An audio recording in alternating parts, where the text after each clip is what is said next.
दोस्तों, पढ़ाई करके हम चाहे कितने भी साक्षर क्यों ना हो जाए, मगर शिक्षित होना बहुत जरूरी है। अब आप सोच रहे होंगे कि साक्षर और शिक्षित में क्या अंतर है। तो दोस्तों, आज एक ऐसी ही कहानी मैं लेकर आई हूँ जिसे सुनने के बाद आप खुद ही समझ जाएंगे कि साक्षर और शिक्षित में क्या अंतर है। घर में खुशी का माहौल था क्योंकि राहुल को आज बड़ी सी कंपनी में नौकरी मिल गई थी। वो बहुत खुश था।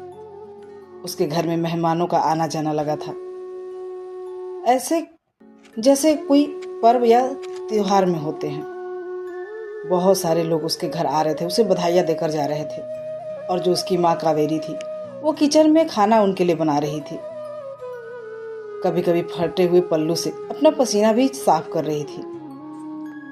तभी राहुल के बहुत सारे दोस्त घर में आए और सभी को राहुल घूम घूम कर घर दिखा रहा था। तभी उसके दोस्त किचन की तरफ चले गए। किचन की तरफ जाते वक्त उन्होंने उस बूढ़ी औरत को भी देखा।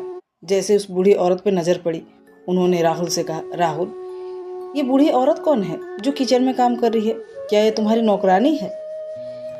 इस पर राहुल गहरी सांस लिया और फिर बोला, हाँ, ये घर की नौकरानी है जो सालों से मेरे यहाँ काम करती है।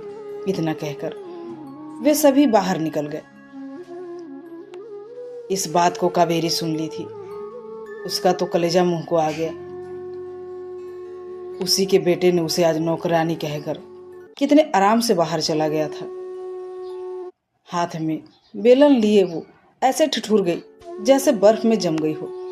थोड़ी देर के बाद उसने अपने आंसू को साफ किया और फिर अपने कामों। सभी मेहमान के जाने के बाद कावेरी चुपचाप अपने कमरे में जाकर लेट गई। आज उसने खाना तक नहीं खाया, लेकिन उसके बेटे ने एक बार भी नहीं पूछा कि माँ, तुमने खाना खाया या नहीं। वो तो अपने दोस्तों के साथ मस्ती करने में लगा था। घर आने के बाद वो चुपचाप अपना पैकिंग करने लगा, क्योंकि वो सुबह ही उसे शहर निकलना था। पैकिंग करते वक्त माँ उसके पास आई और बोली, बेटा, तू कल चला जाएगा, मुझे पता है, तू अब बड़ा आदमी बन गया है ना, मगर मैं चाहती हूँ तू जहाँ रहे वहाँ खुश रहे। मगर जाने से पहले क्या तू मुझे अपना पीठ दिखाएगा? इतना सुनते ही राहुल गुस्से से लाल हो गया। वो माँ पे झिझला उठा। माँ, क्या तुम अजीब बातें करती हो इस वक्त? क्यों? माँ बस इतना कही, बस एक बार बेटा, आइंदा मैं फिर कभी नहीं बोलूँ। माँ के बहुत जिद करने पे राहुल अपना शर्ट उतारा और पीठ दिखा दी। माँ पीठ पर हाथ फेरते ही फूट कर रो पड़ी। माँ को रोता देखकर राहुल बोला, माँ, तुम इतना क्यों रो रही हो? क्या हुआ?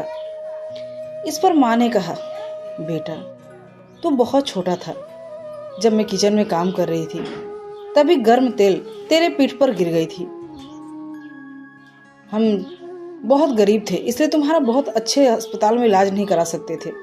लेकिन जिस अस्पताल में ले गए थे, वहाँ डॉक्टरों ने कहा कि तुम्हारे चमड़े को हटाकर एक नया चमड़ा लगाना पड़ेगा। अब मुझे समझ नहीं आ रहा था मैं क्या करूं। तभी डॉक्टरों ने कहा, अगर कोई अपना चमड़ा दे दे तो लग जाएगा। मैंने एक बार भी बिना सोचे अपने पीठ के चमड़े को तुम्हारे पीठ के चमड़े के लिए दे दी। आज जो पीठ पे तेरा, तूने आज मुझे नौकरानी कहा, मगर तुझे पता है यही नौकरानी तेरे पीठ पे अपने चमड़े को देकर तुझे सही बनाया था।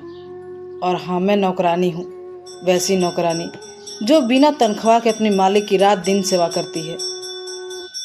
यह बात सुनते ही राहुल के आंखों में आंसू आ गए। वह भी फूटकर रो पड़ा और माँ के गले लग गया। उसने कहा, माँ, मुझे माफ़ कर दो, मुझसे बहुत बड़ी गलती हो गई। भला ही मैं कितने भी डिग्रियां लेकर बड़ा आदमी बन जाऊं, लेकिन मैं तुमसा बड़ा इंसान नहीं बन सकता। तभी माँ ने कहा, बेटा, तू चाहे कितने भी पढ़ाई करके कितनी भी डिग्रियां लेकर साक्षर हो जा, मगर तू शिक्षित तभी हो सकता है, अच्छे इंसान तू बन पाएगा। चरणों में गिरकर वो फुट फुट कर रोने लगा।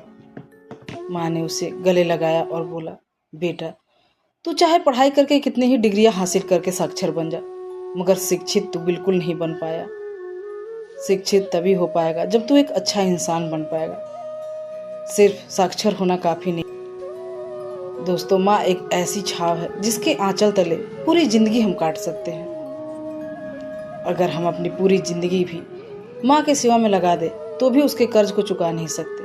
तो दोस्तों, ये थी आज की एक छोटी सी कहानी अगर आपके दिल को छू गई हो तो वीडियो को लाइक करके चैनल को सब्सक्राइब जरूर करें। तो आज के लिए इतना ही, मिलते हो अगले वीडियो में एक नई कहानी के साथ। तब तक के लिए जय हिंद।